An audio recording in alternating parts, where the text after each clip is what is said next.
cómo conducir una empresa de 30 a 300 empleados sin morir en el intento. Empresarios, gerentes y especialistas aportan cada semana experiencias y análisis sobre un actor clave de la economía argentina. M de Medianas, con la conducción de la consultora Marianela Labate y el periodista Carlos Liaskovich, muestra soluciones y herramientas concretas para empresas que ya no son pequeñas, que se han profesionalizado y que quieren seguir creciendo de un modo sustentable. Los lunes, a las 14 horas, por Radio Cultura.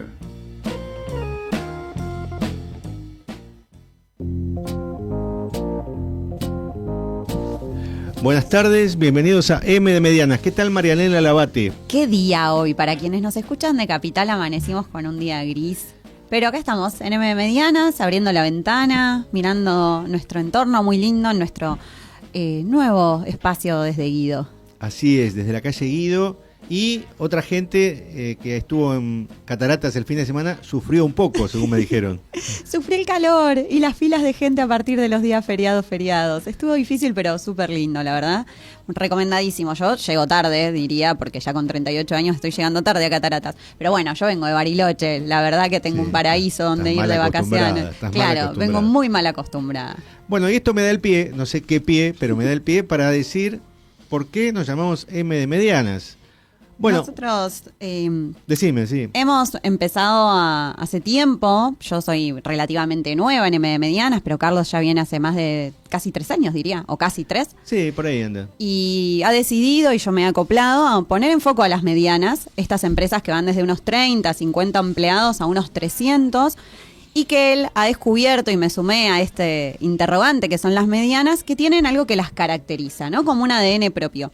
Y ese es el que nos hemos propuesto descifrar y desandar el camino que recorren, algunas con mayor profesionalización, otras todavía dando sus primeros pasos, y a veces recurrimos a esta metáfora de que adolecen, ¿no? Que son adolescentes, porque bueno, no son de aquí ni son de allá, a veces carecen de algunos incentivos desde el Estado o de financiación, pero también tienen el arrojo y la motivación de crecer, de desarrollarse, y bueno, y eso les da una impronta que es bastante particular, más allá de que aparecen bastante desdibujadas dentro de la sigla o de esto de decir pymes como demasiado abarcativo, y a veces ahí el rol que tienen en la industria, en la economía argentina, se pierde un poco. Completamente, sí, y además en números más concretos, ¿no? En las medianas, este amplio rango que va desde 30 hasta 300 empleados, representa más o menos el 20% del empleo en blanco privado.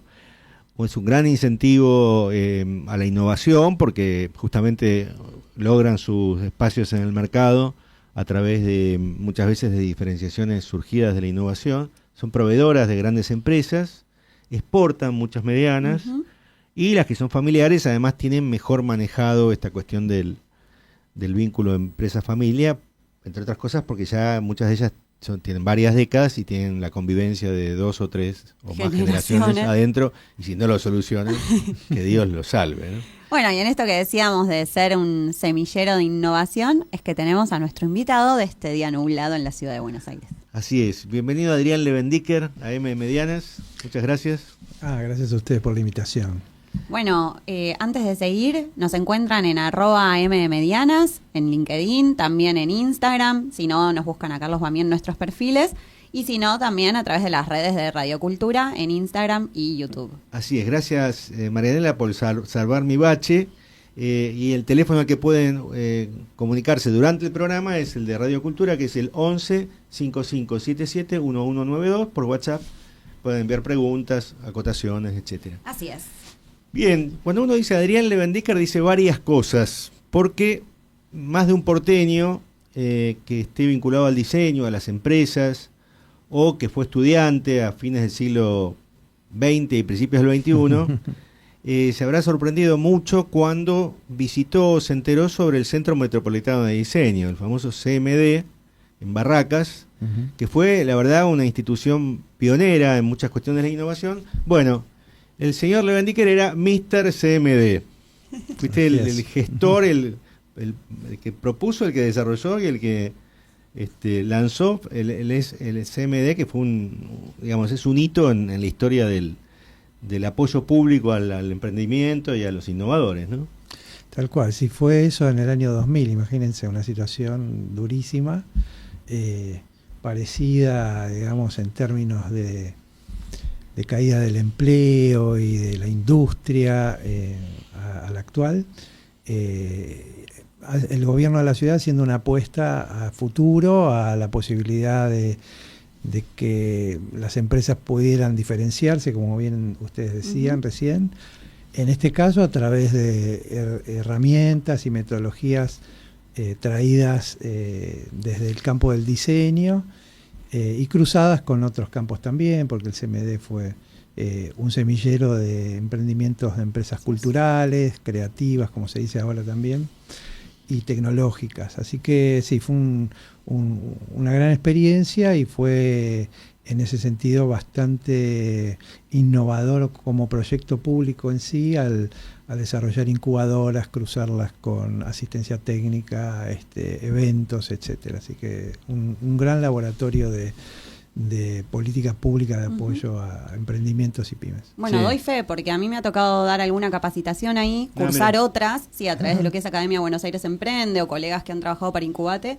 E inclusive mi prima, que estudia diseño de indumentaria, ha tenido la posibilidad de ir a los talleres y de hacer cursos de oficios y algunos otros proyectos que crecieron, de hecho también mucho desarrollo de emprendimientos sustentables.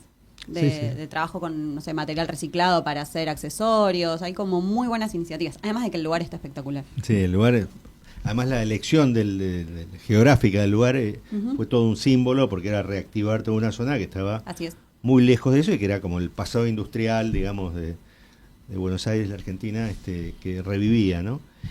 Pero Adrián, bueno, no vamos a seguir repasando todo tu currículum porque es largo y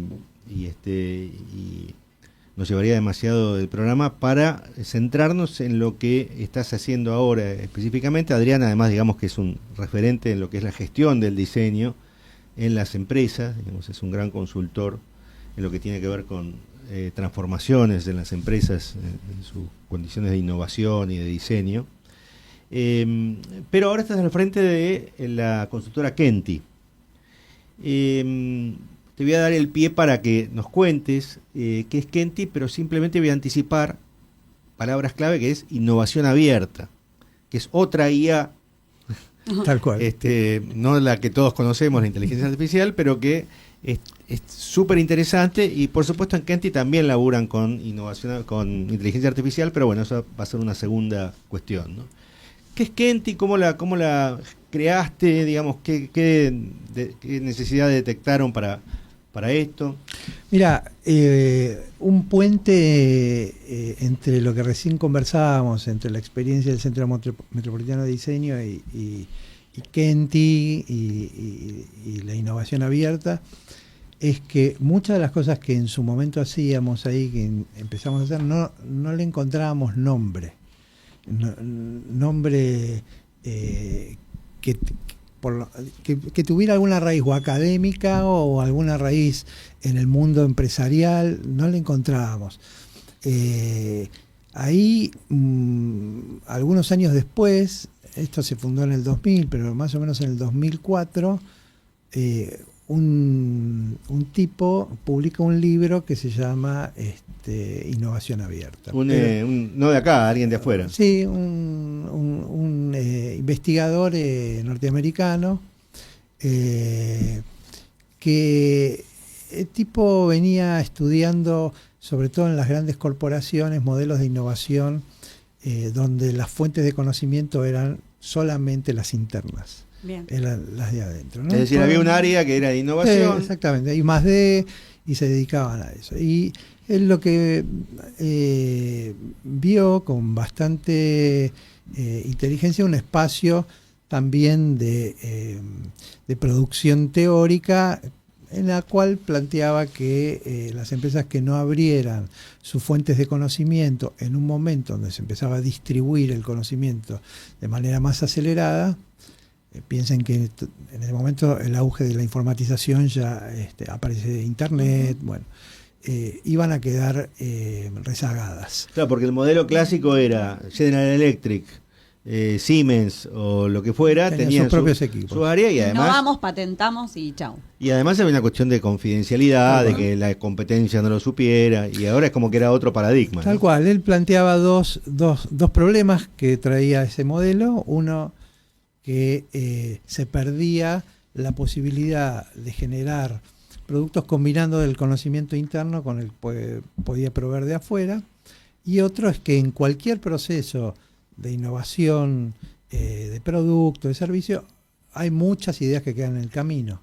Esas ideas estaban como activos suspendidos en la empresa, no monetizables, o sea, no podían rentabilizar eso. Entonces también planteaba un segundo camino que no era de afuera hacia adentro, sino de adentro hacia afuera. Que es decir, bueno, estos subproductos que quedaron en el proceso, ¿qué hacemos? Bueno, los podemos licenciar, nos podemos vincular con alguien que tenga capacidad de comercializar esto, y rentabilizamos parte del esfuerzo que se hizo a través de abrir nuestro conocimiento, el que tenemos adentro, hacia terceros que quieran comercializar. Claro, porque además eran muchos subproductos que no es que fueran malos ni que no fueran adecuados, sino que no tenían la energía o el foco de negocio para desarrollarlos, ¿no? Así es. Y entonces aparece ese concepto, esa idea, que no era que no existía como idea, sino que de alguna manera se nomina. Le da un marco quizás teórico,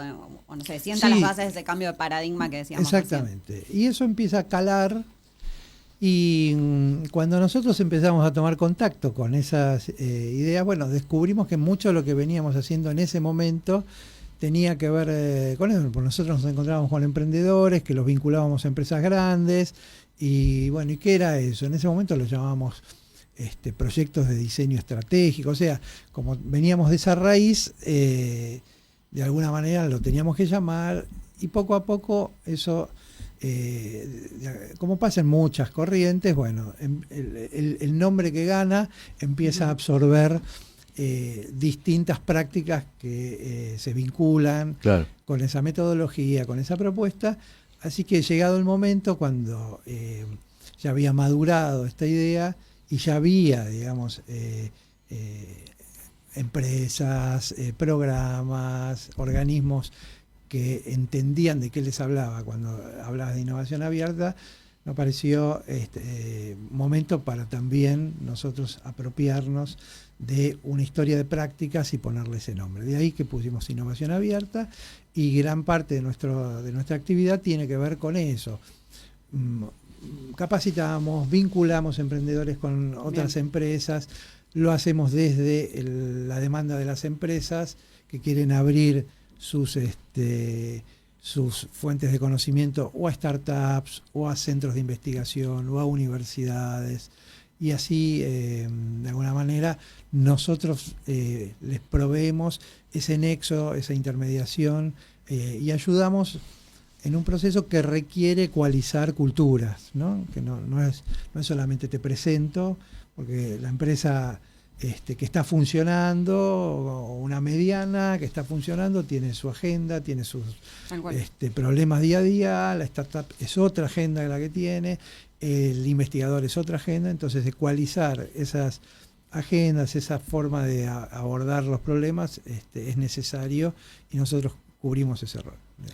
Hay algo que dijiste y que varias veces ha sido uno de los elefantes en la habitación de este estudio de medianas, que no siempre innovar se trata de tecnología, sino principalmente de culturas, y esto de cambios de mentalidades. ¿Cómo es eso hoy atravesado por tanta velocidad? ¿Qué pasa con esa adaptación cultural? ¿Qué encontrás siempre dentro de, si es que hay, de la reticencia? ¿Cuál es el patrón común, no? Sí, a ver, es un momento particular, siempre estuvo eso que vos decís, siempre nos lo encontrábamos. Sí. Ahora hay una situación singular, que es que el cambio ha tomado una velocidad que no lo tenía en otros momentos. Claro.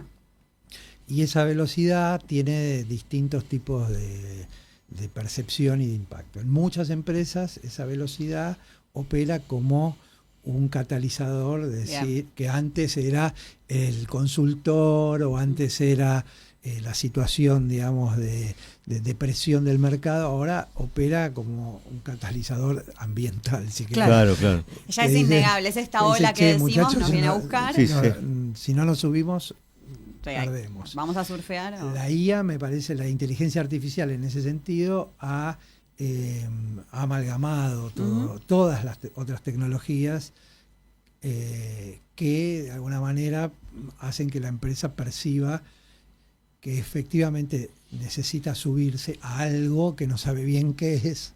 Pero bueno, funciona como catalizador funciona o como motivador de sí. por lo menos empezarse a preguntar, che, ¿qué hacemos con Sí, esto? y si vale la palabra, como preocupador. Preocupador. Está bien, pero esa velocidad puede ser positiva para Sí. el que la toma como catalizador.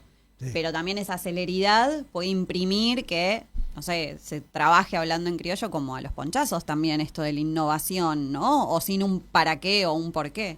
Bueno, ahí depende de la cultura de la empresa, de la cultura de quienes están al frente. En general, en el sector de las medianas, de las pymes y las medianas en particular, el gran motor es el dueño o los dueños. Claro. Ujú. Y si la cultura del dueño de los dueños es una cultura anticipatoria, una cultura de prever situaciones que puedan llegar a poner en crisis a la empresa, vas a tener una empresa que inclusive formal o informalmente tiene procesos para poder Claro. canalizar cambios.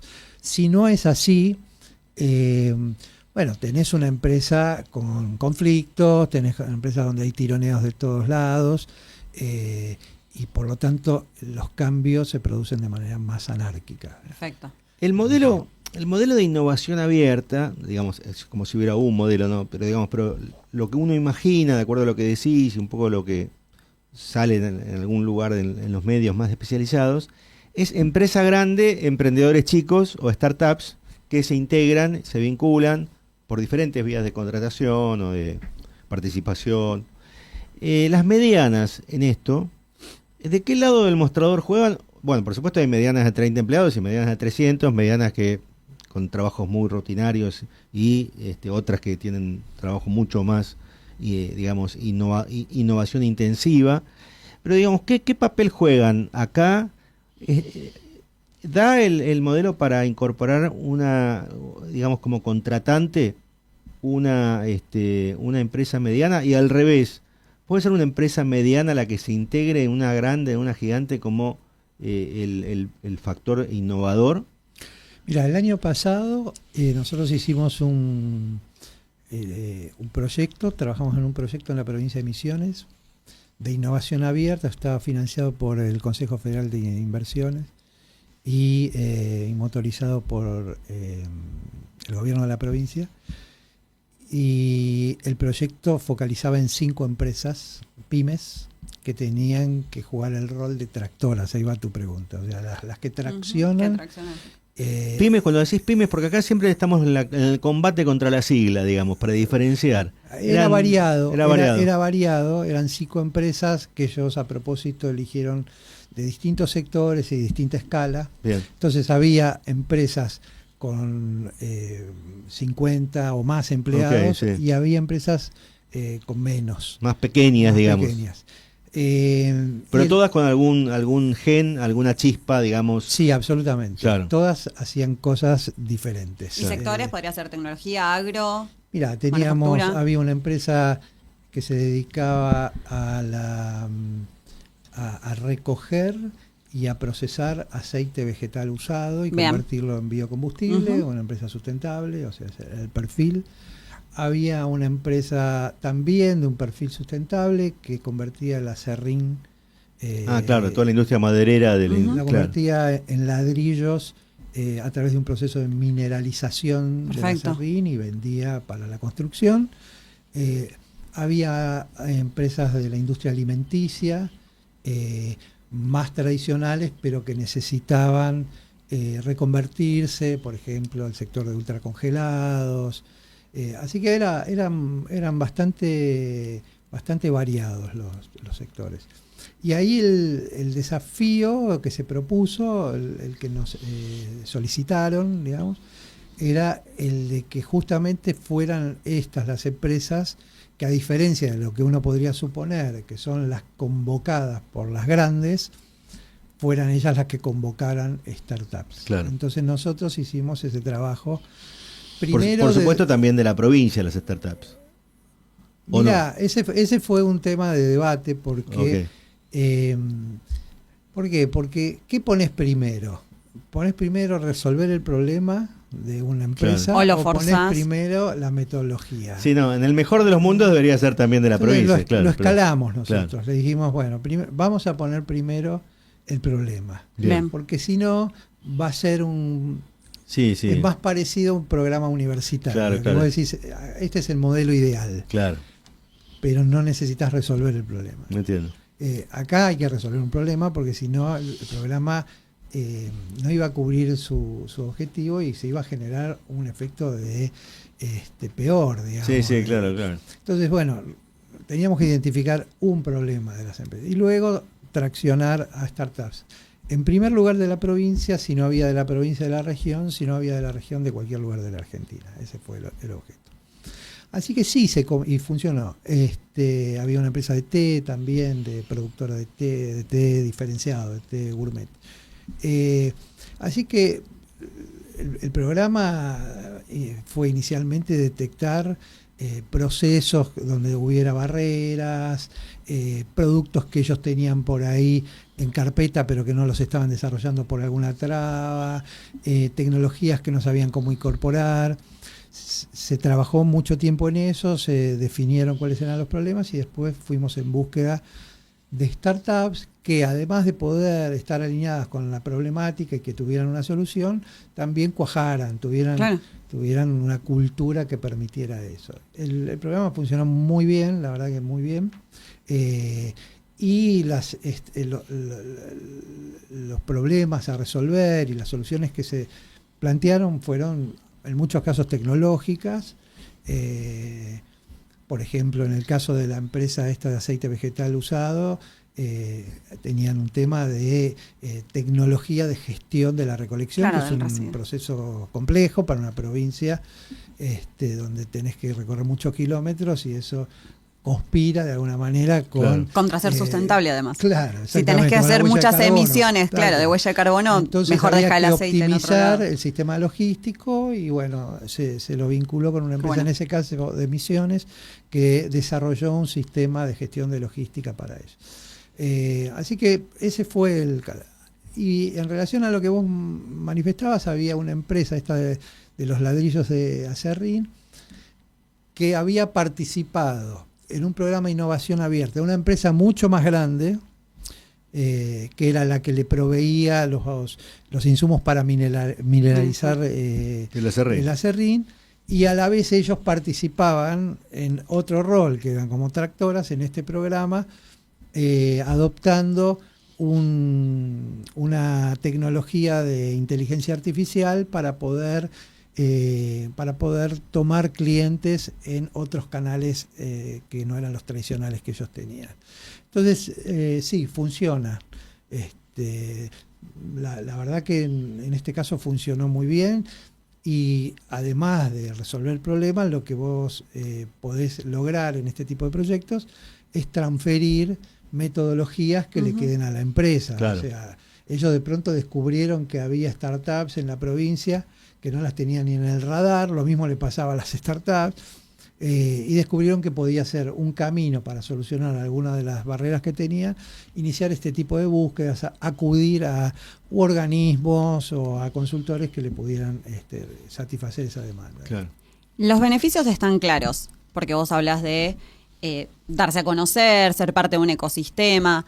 Pero ¿te ha pasado en estos dueños protagonistas que a veces nosotros decimos que son como un poco el sol que irradia todo el negocio, que te digan, y no, pero ¿y si me copian? Y no, pero ¿y si no monetizo? Digo, ¿cuál es el argumento más allá de todo esto que vos contás para tratar de salir como de ese ensimismamiento o cierto narcisismo con lo que tenemos dentro de la empresa?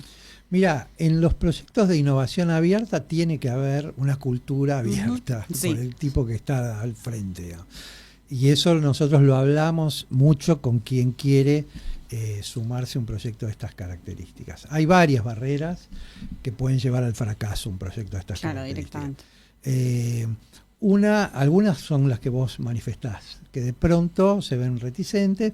Nosotros enseguida lo que hacemos es firmar acuerdos de confidencialidad, que por un término bastante prolongado impide a las partes que participan utilizar, dar a conocer, digamos, material y conocimiento que es propio de la empresa. Al menos para la persona baja el riesgo percibido de esto a un horizonte cercano. Exactamente. Bien. Le pasa lo mismo que si tiene que hacer un desarrollo con un proveedor. Tal cual. Firman un acuerdo de confidencialidad, le abren un poco el juego de lo que están haciendo y se sienten un poco más tranquilos en ese sentido.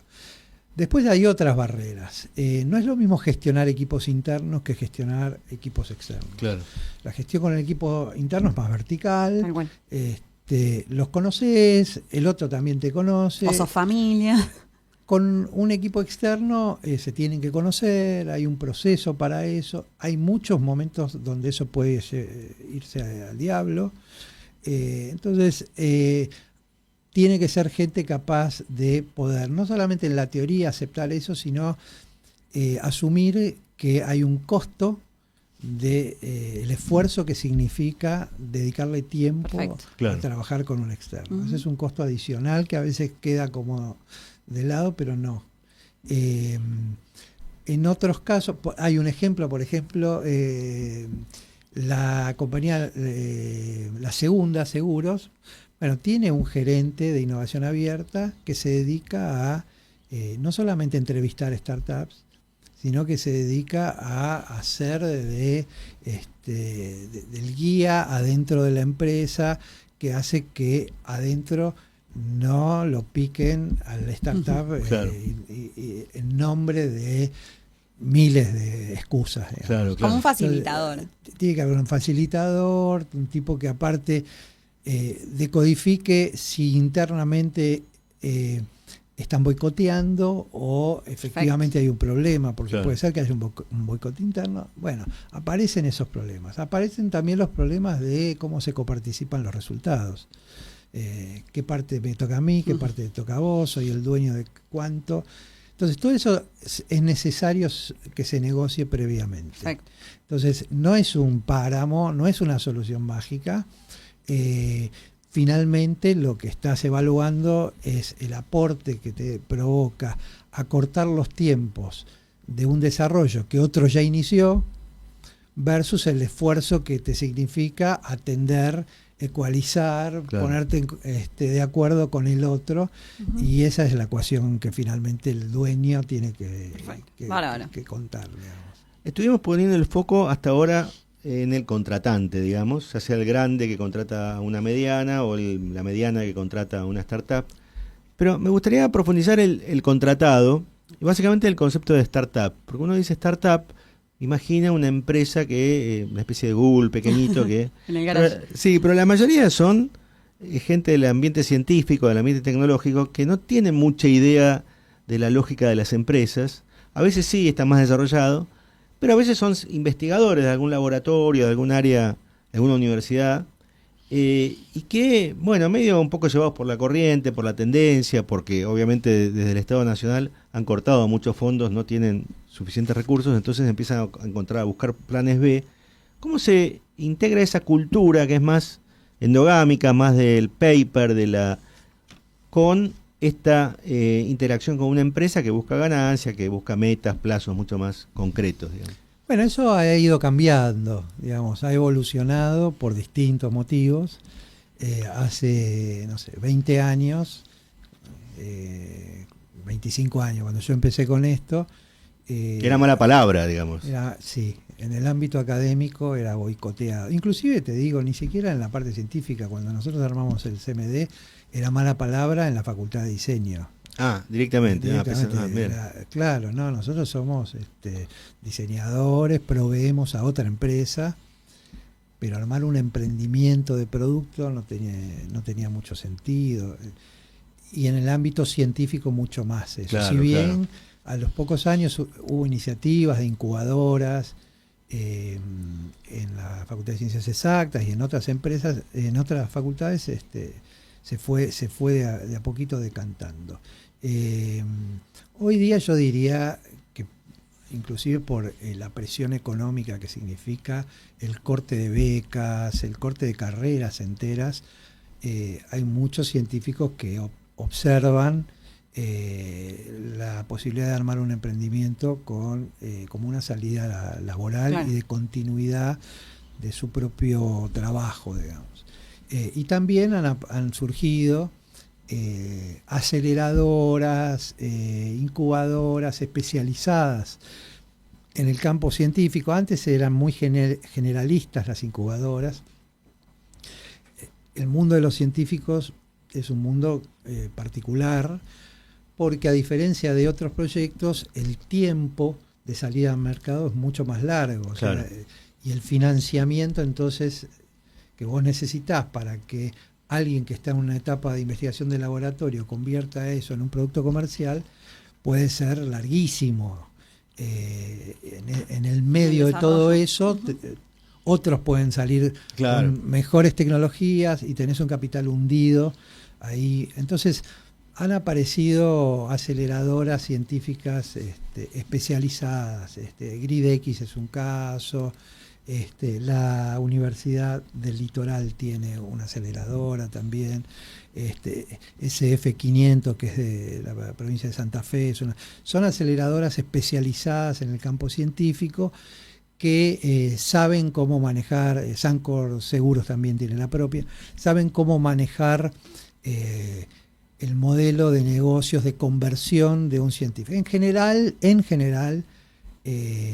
no buscan cambiar la cabeza totalmente, sino que el científico pueda estar abierto a dialogar con otros lenguajes, y suelen buscar algún especialista en el desarrollo de negocios para incorporar al equipo y que cubra ese rol, digamos. Entonces tiene que haber un científico dispuesto a entrar en otro tipo de dinámica, y tiene que haber alguien que viene del mundo de los negocios dispuesto también a seguir estos tiempos, claro, que no son los mismos tiempos a veces de un desarrollo de una startup que arranca con tecnologías ya maduras o tecnologías, sí, o manufactura o un producto. Tecnologías emergentes, pero donde ya está validada la tecnología. Claro.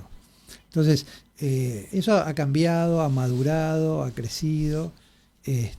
Hace poquito leí que una de las aceleradoras, que es GridX, fue caso de estudio en Harvard. Mira. Con lo cual habla de cierta estilización en la metodología de trabajo de una startup que viene del campo científico. Argentina tiene, en este momento, está ubicada como en el top del ranking de startups biotecnológicas en América Latina. Sí, hubo un famoso ranking que llamó mucho la atención hace un par de años. Tal cual. Sí. Y bueno, eso habla de que efectivamente en algunos campos, no en todos, pero en algunos campos, donde en este campo en particular, porque hay un mercado previo que es atractivo para las empresas biotecnológicas que nacen, como es todo el agro y toda la industria farmacéutica, donde Argentina tiene ventajas. Claro. Entonces, traccionado por ambos, agro e industria farmacéutica, bueno, el campo de la biotecnología tiene un campo muy fértil para poder inicialmente proveerle a actores locales y después escalarlo internacionalmente. Está claro. Dale. Desde el punto de vista más operativo, cuando se unen las partes, digamos, finalmente hay un proyecto en marcha, la startup, es decir, el factor contratado, si querés, o más dinamizador, traslada sus operaciones a la empresa, abandona las otras, esto se establece por un plazo determinado, es decir, ¿qué debe pensar un grupo que tiene una startup respecto de su proyecto propio como empresa, y qué tiene que resignar o postergar o combinar? A ver, eso depende mucho del modelo planteado por la empresa tractora, la que tracciona. Bien. hay varios modelos, ¿no? Dentro del mundo que se llama Corporate Venture, hay varios modelos que van desde los más livianos en relación al compromiso de la empresa grande a los más comprometidos, digamos. Los más livianos puede ser establecer una relación de cliente-proveedor convencional, donde se la ayuda a la startup a poder escalar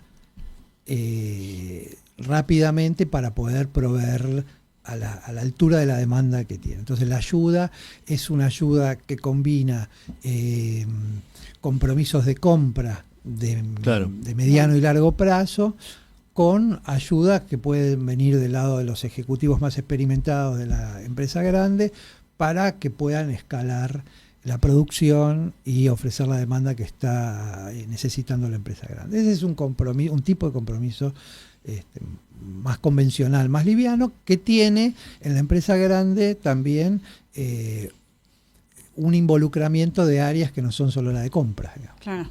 Que en general el de compra llama, regatea el precio acá, requiere de un desarrollo y por lo tanto el de compras no es el protagonista, sino que el protagonista está puesto en el área de producción o en el área de desarrollo. Después hay compromisos mayores donde la empresa se puede involucrar a través de algún tipo de capital semilla, proporcionándoselo, no necesariamente participando de la estructura accionaria de la startup, sino proveyendo. Por ejemplo, la segunda tiene ese mecanismo. Okay. Tiene un fondo, si hay alguna startup que le interesa, tiene un capital semilla como para poder llevar a esa startup al nivel que ellos necesitan para que desarrolle. Eso lo financian ellos a través de su fondo, pero luego sigue siendo una relación cliente-proveedor. Y después tenés otro tipo de modelo, por ejemplo, la aceleradora de Telefónica, Guaira, participa en un porcentaje pequeño de acciones de la startup. Le da un fondo, pero además toma una participación. Y lo mismo la incubadora que tiene Ambev, Quilmes, ahí participan. Entonces los modelos se van haciendo en función un poco de las necesidades de cada empresa. El año pasado organizamos nosotros un encuentro de innovación abierta con referentes de innovación abierta de grandes empresas de acá y 3 o 4 de América Latina para intercambiar sobre esto que vos decías, cómo son las metodologías. Y encontramos varios elementos comunes. Hay muchas metodologías distintas, pero varias cosas comunes. En general, en las empresas grandes los equipos de innovación abierta son mínimos, pero mínimos, es 1 o 2 personas. Mirá. Que tienen en general un gran conocimiento sobre la estructura interna y son abrepuertas. Claro. Son los tipos, son los intrapreneurs. Facilitadores internos, digamos. Exactamente, van rompiendo barreras. Al mismo tiempo son los que conocen el ecosistema. Claro. Se vinculan con las universidades, aparecen en los eventos de emprendedores, difunden lo que están haciendo y entienden ese mundo, pero una particularidad es que son llaneros solitarios. ¿Y qué rol o qué formación o combinación tienen? ¿Son ingenieros industriales? ¿Son de negocios? ¿Qué te has encontrado? En general son personas que vienen de alguna rama, no particularmente hay una en particular, sino que viene de alguna rama donde lo que más importa es que se perciben, se consideran y les gusta ser generalistas. Perfecto. O sea, resignan su lugar de especialización porque les gusta el ser generalistas y el tener un pie afuera como radar de novedades. Sí, tienen una chispa de curiosidad con arrojo. Entonces tenés algunos que inicialmente eran los que estaban en el área de relaciones institucionales, entonces tenían la pata afuera, y luego se convierten en los gerentes de innovación abierta. Otros que pueden ser tipos que estaban en el área de sistemas, y como el área de sistemas suele ser un área muy involucrada en procesos de cambio e innovación, y no son los más técnicos y les gusta saltar de la parte técnica dura, se convierten en eso, y eso es una ventaja porque tienen también cierto ascendente sobre un área crítica. Bien. Entonces tenés perfiles muy distintos. Y otros son tipos que vienen de I+D, dura, y que de pronto necesitan vincularse con el afuera y empiezan a tomar esas características de habilidades un poco más blandas. Perfecto. Bueno, estamos conversando con Adrián Levendicker, que es el fundador de la consultora Kenti, que se especializa en innovación abierta, justamente que estamos hablando, pero la dejamos picando para dentro de un minuto. También está desarrollando un área de inteligencia artificial, la otra IA, que es por todos conocido como sigla. Pero antes de pasar a esta respuesta, vamos a poner un poco de suspenso.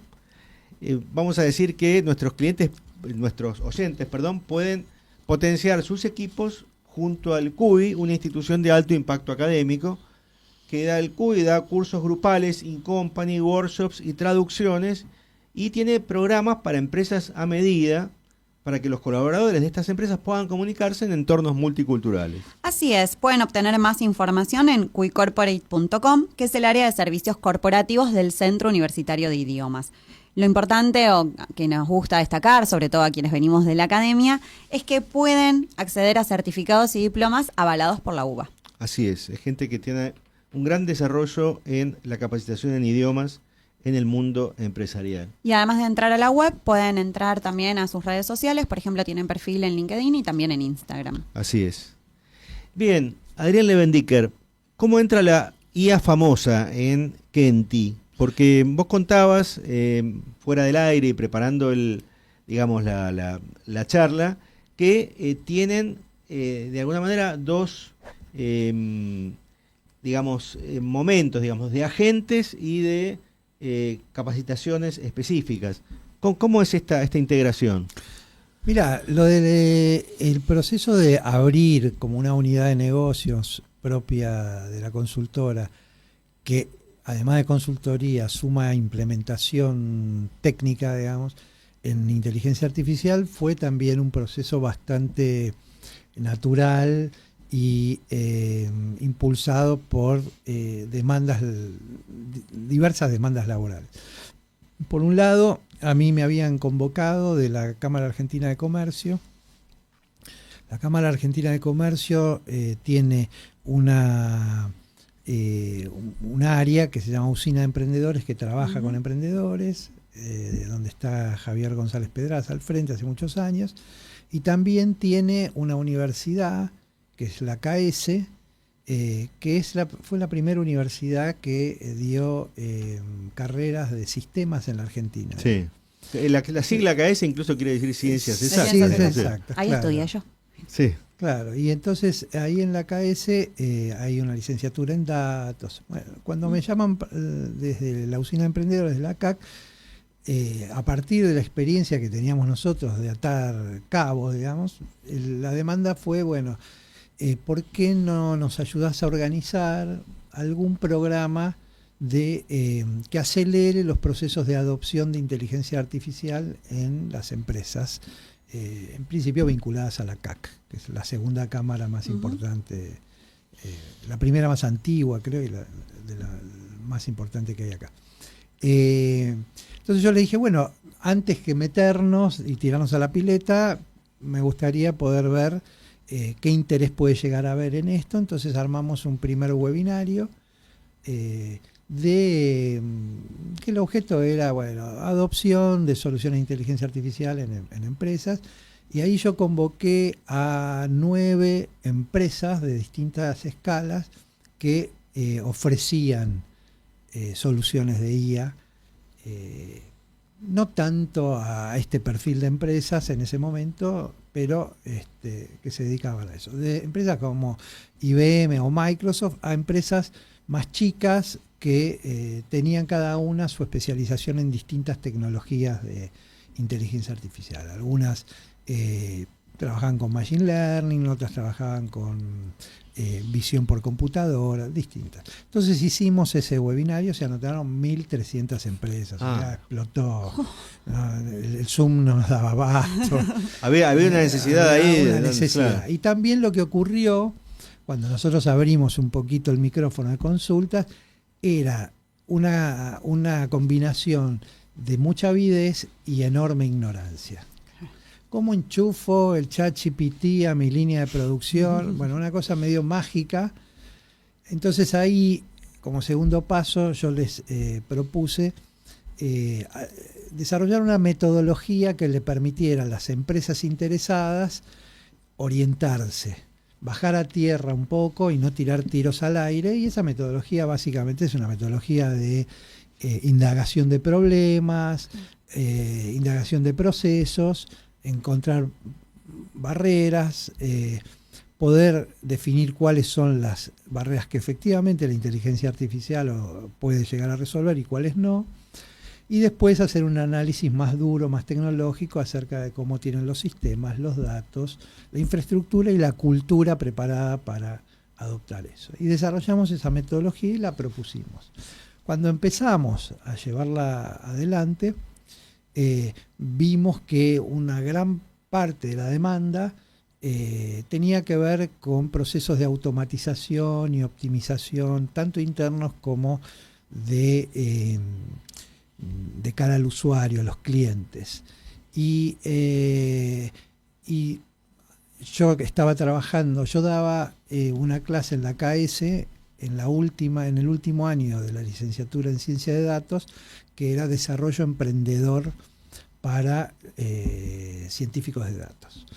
Entonces, preguntándole a los chicos si a alguno le interesaba poder acompañarnos en esos procesos de consultoría, aparecieron algunos y vimos ahí la posibilidad no solamente de hacerle la consultoría, sino de ayudarlos a implementarlo, porque los chicos decían, no, pero esto se puede resolver de esta manera, qué sé yo. Entonces, la empresa directamente te pedía, bueno, resuélvemelo. Claro. Y ahí fue por decantación. Y así fue por armaste decantación. La unidad. Entonces de armamos una unidad que se llama Kenti IA Lab. Es una unidad, armamos un equipito ya con científicos de datos. Y nosotros también nos formamos, no tanto en la parte tecnológica dura, sino en la parte más funcional, como convertir un problema de negocios en una solución de tecnologías de inteligencia artificial. De alguna manera es innovación abierta, pero aplicada a inteligencia artificial. Claro. No, y además tenés la necesidad de la parte de capacitación, en esto que vos decís que a veces, ¿qué hago con el chat? Es más, ¿qué es y qué no es IA? ¿Para qué sirve y para qué no? ¿En qué vale la pena y en cuál no? Porque a veces está halo místico del que revestimos a la inteligencia artificial y uno queda como a veces lleno de expectativas y es algo mucho más simple y a veces es un proceso de transformación digital de todo el negocio. Entonces creo que acompañar en esa alfabetización, ya no decimos alfabetización digital, ahora es de IA, creo que también es valioso como equipo, ¿no? Sí. Y eso que vos mencionás lo encontrás mucho, que es que pasa de ser una ventaja, una oportunidad, porque la gente está ya sensibilizada. Claro. Vos no tenés que ir a decirle, che, mirá, qué importante, ya está, lo lee por todos lados. Pero en la etapa de implementación eso se puede convertir en una barrera, en una desventaja, porque hay un pensamiento medio mágico acerca de cómo podría resolver. Yo quiero que hable como un humano y que, bueno, sí, pero tienes dos problemas. Si le soltás la cadena, alucina, vaya uno a hacer te puede vender cualquier cosa. Y a ver si entiendo bien, porque el origen de esto era la Cámara de Comercio, obviamente B2C, es decir, gente vinculada en su mayor parte o en su gran mayoría digamos, a la atención al consumidor. Pregunto. No, era B2B, porque era empresas, o sea, nosotros le hablábamos a empresas, no al consumidor final. Ok. Pero ellos la implementación, la implementación la usaban para B2C. En algunos casos sí, en otros casos internos.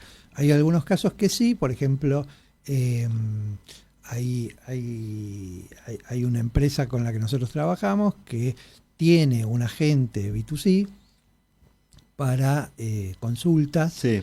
y Claro, para clásico. toma de cotizaciones, una empresa de ingeniería que la cotización es un proceso complejo porque son todos equipos customizados, Ujú. no son equipos estándar, y le lleva mucho tiempo el proceso de preguntas. Claro. El ida y vuelta. La venta consultiva, exactamente. ¿no? Del ida y Entonces, vuelta. bueno, hay una gente que hace eso, que trabaja el para afuera. Pero después hay uno que es un ayudante de cotización, que le ayuda a los ingenieros de adentro a cotizar, que es distinto, Claro. que eso no lo abrimos para afuera porque no queremos que la IA sea la última instancia de cotización, porque es un riesgo enorme. Ujú. Claro.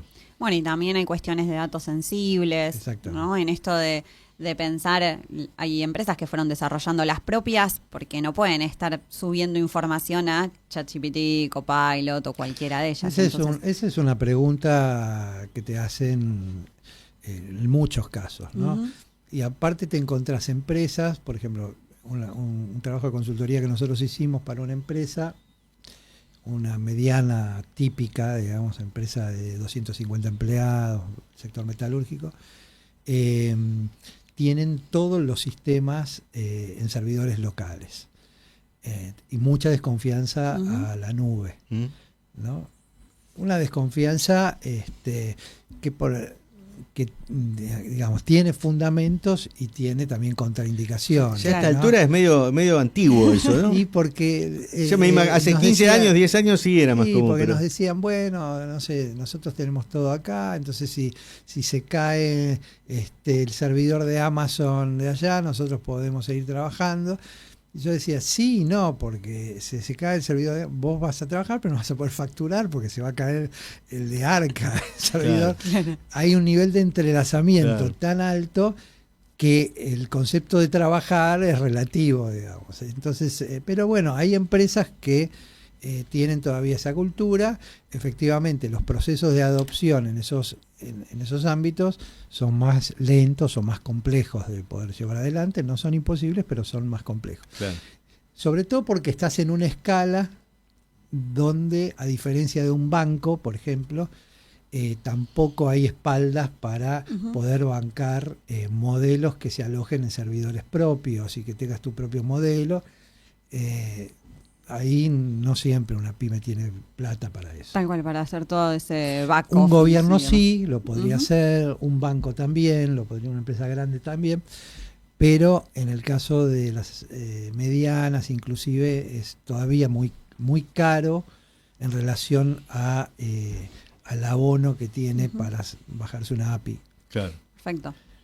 Bien, ya estamos llegando al Sí. final. Adrián, ¿de qué manera pueden ubicar a Kenti? ¿Cómo los encuentran en Nosotros tenemos nuestra página web,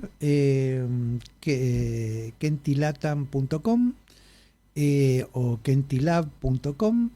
Tenemos nuestro mail, info@kentilatam.com. Nos pueden escribir y ahí nosotros siempre estamos abiertos a una conversación. A veces la hacemos virtualmente, si están en el radio de nuestras posibilidades de llegada, les ofrecemos ir a visitar la empresa, porque eso ya es un primer paso para poder ayudarlos. Así que estamos a disposición y agradecidos. Y en LinkedIn de- también están. Y en LinkedIn estamos, tanto Así es. Kenti Latam como los socios Adrián Levendiker y Juan Pablo Luna. Que Juan Pablo Luna, digamos, además que es una autoridad ya muy reconocida porque ha formado a mucha gente, me incluyo, en sus diplomaturas y en diferentes capacitaciones, ¿no? Así es. Bien, Marianela Labate. Se termina, me quedo con la palabra también lab, ¿no? Y esto de laboratorio, de seguir experimentando, que si bien está bueno a veces equivocarse rápido, algo un poco de metodologías ágiles, pero digo, para seguir aprendiendo y creo que tenemos un gran desafío por delante en ese sentido. Así es, hay mucho por aprender.